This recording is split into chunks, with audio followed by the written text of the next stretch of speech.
বাংলার ঐতিহ্য হচ্ছে আমাদের এই দুর্গাপুজো, আর দুর্গাপুজো হচ্ছে শ্রেষ্ঠ উৎসব বাঙালি, সেটা আমরা সকলেই জানি। কিন্তু এখন সেই দুর্গাপুজোকে কিন্তু টেক্কা দিচ্ছে জেলার পুজোগুলো। আর এই মুহূর্তে আমি চলে এসেছি বেদিয়াপাড়ায়। এই বছর তাদের থিম হচ্ছে রাজস্থানের ঘুমরের ঘটা। এরকম একটা ইউনিক থিম হতে পারে কলকাতার বুকে প্রথমবার। ঠিক বলছো তুমি মাদা? এরকম একটা ভাবনা প্রথমবার নিজের মাথাতে কি করে এলো? আমরা প্রতিবারই কোনো না কোনো থিম পুজো করি। আমরা আগের বছর করেছিলাম বাংলার লক্ষ্মীর বিয়ে, যেভাবে বাংলার মমতা বন্দ্যোপাধ্যায় যেভাবে আমাদের রূপশ্রী নিয়ে আমরা কাজ করেছিলাম, তার আগের বার আমরা কাজ করেছিলাম মহিলা বিপ্লবীদের নিয়ে, স্বাধীনতা সংগ্রামী বিভিন্ন প্রীতিলতা ওয়াদেকার থেকে শুরু করে মাতঙ্গিনী হাজরা, যারা বীর বীরঙ্গনা ছিল। এবার আমরা নিয়েছি বাংলার বাইরে রাজস্থানকে, কারণ আমরা জানি রাজস্থান মানেই হচ্ছে বিভিন্ন রকম কেল্লা, বিভিন্ন রকম প্রাসাদ, বিভিন্ন রকম ঐতিহ্য, বিভিন্ন রকম সাংস্কৃতিক। বাংলা যেমন সাংস্কৃতিক, রাজস্থানও একটা সাংস্কৃতিক বিভিন্ন, সেই জন্য ওদের ঘুমর, আজকে আমরা ঘুমরটাকে বেছে নিয়েছি। যেমন রাজস্থানের একটা রাজস্থানের উট আছে, রাজস্থানের হচ্ছে কেল্লা আছে, রাজস্থানের ঘুমর শিল্পটাকে আমরা, এবং আমাদের তো রাজপ্রাসাদ থাকছেই, সেই সাথে ঘুমর শিল্পটাকে তুলছি। সেই সময় আমরা প্রতিদিনই আমরা লাইভ এই ঘুমর শিল্পীরা সেই প্রদর্শন করবে আমাদের এই মঞ্চে। মানে অসাধারণ এক কথা একটা থিম বলে যেতে পারে। একটা ব্যক্তিগত প্রশ্ন করছি, কোনোদিনও রাজস্থান তুমি নিজে ঘুরতে গেছো? এখনো পর্যন্ত আমার যাওয়া হয়নি। ওইখানকার তাও ঐতিহ্যটাকে তুমি মনে রেখে তুলে ধরেছো? কারণ এরকমই আমাদের মতো প্রচুর মানুষের কিন্তু রাজস্থান যাওয়া হয়নি। তারা যাতে তাদের হচ্ছে দুধের স্বাদ ঘোলে মেটাতে পারে, যাতে আমরা আমাদের এই 14টা আমাদের এখানে হচ্ছে কলোনি আছে, কিছুটা উপর অঞ্চল আছে, আমরা সবাইকে মিলে মিশে মানুষকে যাতে আনন্দ দান দিতে পারি। উৎসবে মা দুর্গাকে আমরা রাজস্থানী রূপেই নিয়ে আসছি। আমরা প্রচুর মানুষ এখানে আমাদের প্যান্ডেল দেখতে আসছেন, এখনই এত ভিড় হচ্ছে। এখন হচ্ছে আমাদের রবিবার আমাদের উদ্বোধন করবেন আমাদের বিধায়ক, আমাদের রাজ্যের শিক্ষামন্ত্রী অধ্যাপক ব্রাত্য বসু। উপস্থিত থাকবেন প্রধান অতিথি সৌগত রায়, আমাদের প্রধান পৃষ্ঠপোষক দেবাশিস বন্দ্যোপাধ্যায়, ছাড়া সমস্ত মানুষ এখানে। আমাদের সবচেয়ে বেশি আমাদের যাদের দরকার মানুষের অবনতি, মানুষের আশীর্বাদ আমরা পাচ্ছি।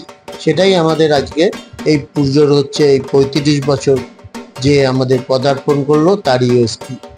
আচ্ছা, আমরা তো দুর্গাপুজো মানে জানতাম যে এতদিন কলকাতার বুকে যে বড় পুজোগুলো আছে সেটাই, কিন্তু এখন জেলার পুজোগুলো যেভাবে টেক্কা দিচ্ছে, তা সেখানে এই নোয়াপাড়া বেদিয়াপাড়া যে এই পুজোগুলো, এগুলো কিন্তু গত বছর মানে বেশ কিছু বছর ধরে কিন্তু একটা নাম করেছে যে এই পুজোগুলো এখানে হয়।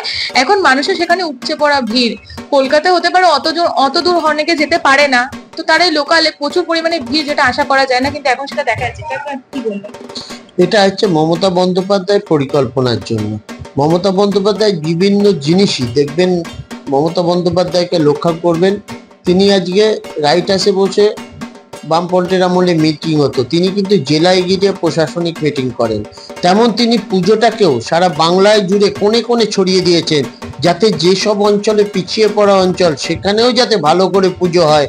সেই জন্যই তিনি সেই সব পুজো কমিটিগুলোকে পুজোর অনুদান দিচ্ছেন এবং মানুষের পাশে থাকার জন্য পুজোতে অনুপ্রাণিত করছেন, এবং পুজোগুলো তারা এক একটা পরে আরেকটা পুজো কমিটিকে দেখছেন। আগে তো পুজো করোনার সময় পুজো বন্ধই হয়ে যেত মমতা বন্দ্যোপাধ্যায় না থাকলে। এখনো দেখছেন কল্যাণী ITI মোড়, দেখুন আপনি আমাদের এই অঞ্চলে, দমদম অঞ্চলে, নাগেরবাজার অঞ্চলে সব বড় বড় পুজো হচ্ছে। পুজোর বাজেট থেকে শুরু করে পুজোর শিল্পী থেকে আমাদের পাশেই টালা প্রত্যয় আছে, কত আজকেই দিদি উদ্বোধন করলো। সুতরাং আমাদের এখানে জেলা থেকে কলকাতা সবাই হচ্ছে উৎসবময়।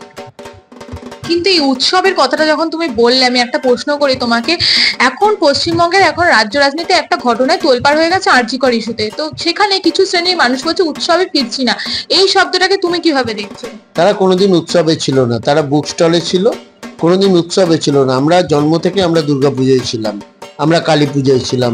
আমার যখন জন্ম হয়েছে তারপরে থেকেই আমরা জন্ম থেকেই জেনেছি আমাদের শ্রেষ্ঠ উৎসব হচ্ছে শারদ উৎসব। কিন্তু যারা বামপন্থী তারা কোনোদিন ঠাকুরে বিশ্বাস করেনি, তারা দুর্গাপুজোর ইয়েতে কোনোদিন দুর্গাপুজোয় তারা অংশগ্রহণ করেনি। সেই জন্য কোনো দুর্গাপুজো কমিটি CPM-দের দেখতে পাবেন না। সবাই দেখবেন যারা সনাতন ধর্মে বিশ্বাসী করে, যারা হচ্ছে ডানপন্থী লোক, তারাই কিন্তু পুজো করে।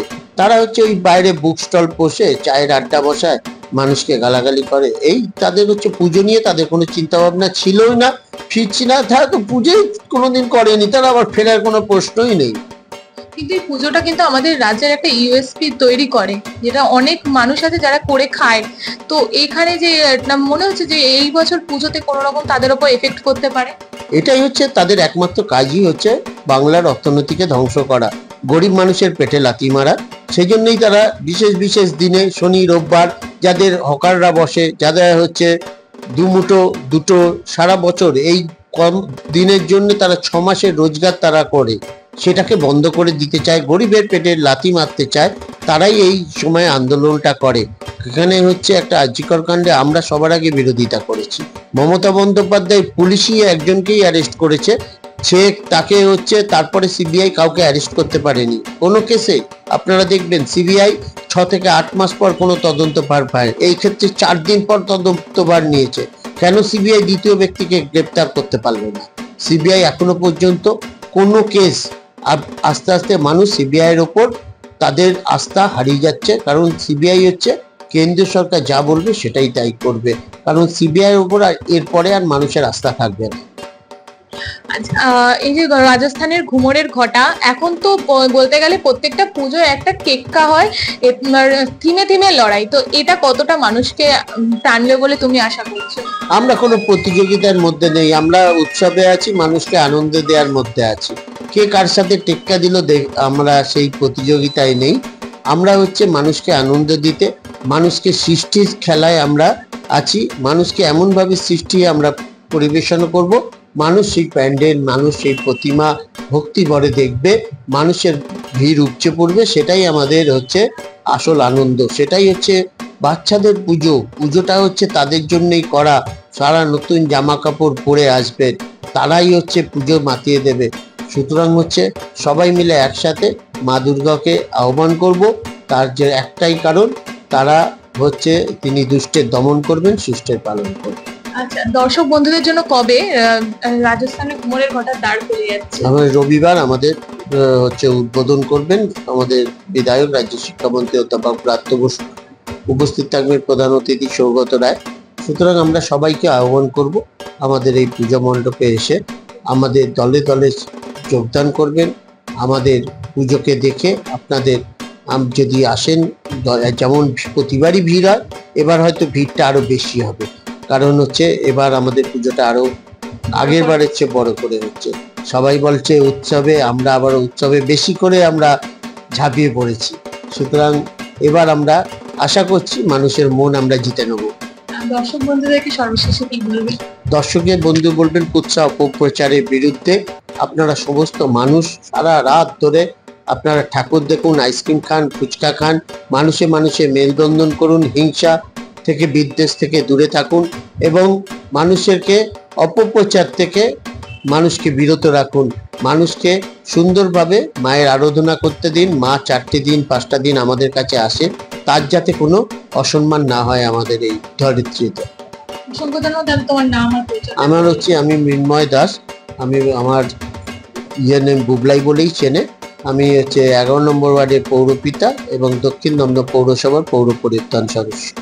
অসংখ্য ধন্যবাদ। আমরা কিন্তু কথা বলে নিলাম এই 11 নম্বর দক্ষিণ দমদম পৌরসভার অন্তর্গত 11 নম্বর ওয়ার্ডের পৌরপিতা মৃন্ময় দাসের সঙ্গে। তার এই বছরের থিম হচ্ছে রাজস্থানের ঘুমরের ঘটা, যা ইতিমধ্যে হয়তো অনেকেই জেনে গেছে। এবং এই বেদিয়াপাড়া চত্বরে এই বছর কিন্তু মানুষের উপচে পড়া ভিড় হতে চলেছে, সেটা আমি কেন আপনিও জানেন, কারণ যারা কলকাতার বুকে বিভিন্ন ভিড় কাটিয়ে পুজো দেখতে পারেন না অনেকেই, তারা কিন্তু এখন এই নোয়াপাড়া বা বেদিয়াপাড়া চত্বরকেই বেছে নিয়েছেন নিজেদের পুজো মণ্ডপগুলোর মধ্যে বা শর্ট লিস্টিং এ। তাহলে অবশ্যই কিন্তু আসতে হবে বেদিয়াপাড়ার রাজস্থানের ঘুমরের ঘটা দেখতে।